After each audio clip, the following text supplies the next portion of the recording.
කතා කරන්න යන්නේ කොහොමද e-commerce web application එකක user කෙනෙක් sign in වුණාට පස්සේ user කොහොමද log out වෙන්නේ කියලා log out වෙන process එක කොහොමද සිද්ධ වෙන්නේ කියලා user කෙනෙක් සාමාන්‍යයෙන් page එක view කරනකොටත් user log වෙන්න උවමනාවක් නැහැ.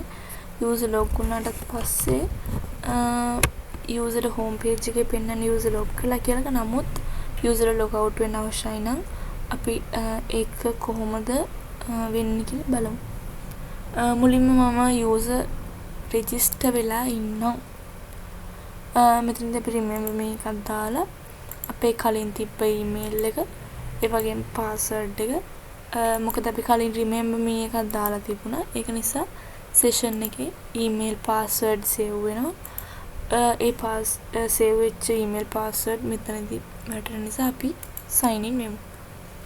sign in වුණාට පස්සේ අපිට මෙතන header එකේ පෙන්නනවා අපේ නම. අපිට hi කියලා අපේ නම පෙන්නනවා. ඒ වගේම අපිට කැමති නම් මෙතනින් sign out වෙන්න පුළුවන්.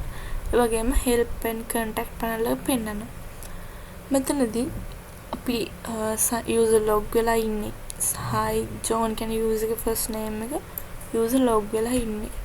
user log out වෙන්න ඕන නම් මේක click කරපු ගමන් user log out වෙනවා. මේක click කරපු ගමන් අපිට alert එකක් එනවා sign out successfully. ඒ කියන්නේ user successfully log out වුණා. ඒ කියන්නේ දැන් මේකේ user කෙනෙක් විදියට නෙමෙයි ඉන්නේ normal visitor කෙනෙක් විදියට ඉන්නේ. user log out වෙලා නිසා. අපි බලමු මේකේ code එක. මේකේ code එක බලුවොත් අපි header එකේ තමයි තියෙන්නේ. header එකේ අපි කලින්ම දාගෙන තියෙන PHP script එකක් open කරලා session start කරා. මොකද අපි session එකෙන් තමයි අල්ලගන්නේ user details ඔක්කොම. session එකේ user ගේ email එක save වෙලා තියෙනවා. ඒ user ගේ email එකෙන් තමයි අපි ඔක්කොම අල්ලගන්නේ. user ගේ email එකෙන් තමයි uniquely identify කරගන්නේ. අපි මුලින්ම session start එකක් දාලා if එකක් දාලා බලනවා is එකද session එකේ ඉන්න user. ඒ කියන්නේ session එකේ ඉන්න user ස්ථිරයි නම් අපි කියනවා session එකේ ඉන්න user ගේ email එක $data කියන නමින් අල්ලගන්න කියලා. userව $data කියන නමින් අල්ලගන්න කියලා. අල්ලගත්තා නම් අපි කියනවා අර අපි span එකක් දාලා තිබ්බනේ. එතනදී අපි කියනවා hi hi කියලා අපේ user ගේ first name එක අල්ලගෙන ඉනවා. අපි මෙතන session එකෙන් අල්ලගත්ත user වනේ. අපි කිව්ව session එකේ user ගේ email එකෙන් ඕනම එකක් අල්ලගන්න පුළුවන්.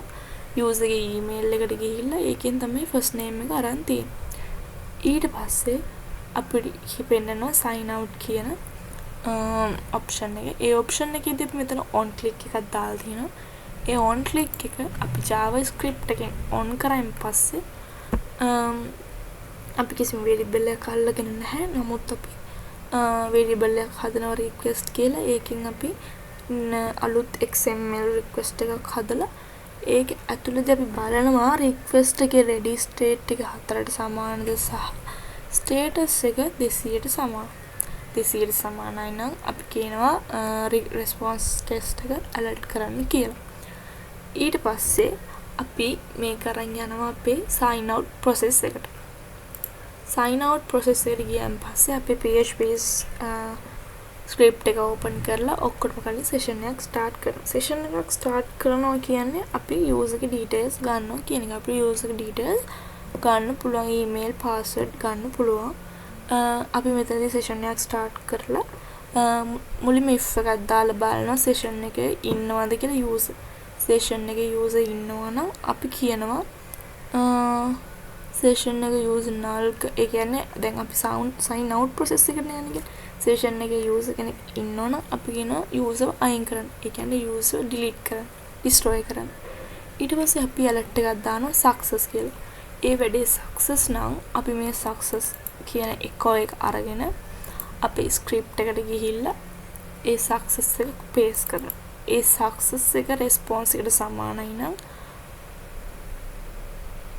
ඒ success සම වෙන ඒ success එක අපේ මෙතන response එකට සමානයි නම් අපි කියනවා alert කරන්න අපේ sign out එක. sign out එක successfully වුණා.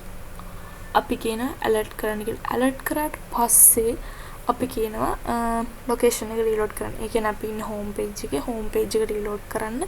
reload කරාට පස්සේ user කෙනෙක් නැති විදියට අපිට home page එක පෙන්නනවා. කැමති නම් අපිට ආයෙ ගිහිල්ලා sign up වෙන්න පුළුවන්. මෙතනදී අපිට ආයෙ ඕන sign in වෙන්න පුළුවන්. register වෙන්න පුළුවන්. user sign out කරේ. ඉතින් ඒ විදිහ තමයි user කෙනෙක් sign out වෙන්නේ. So thank you for watching.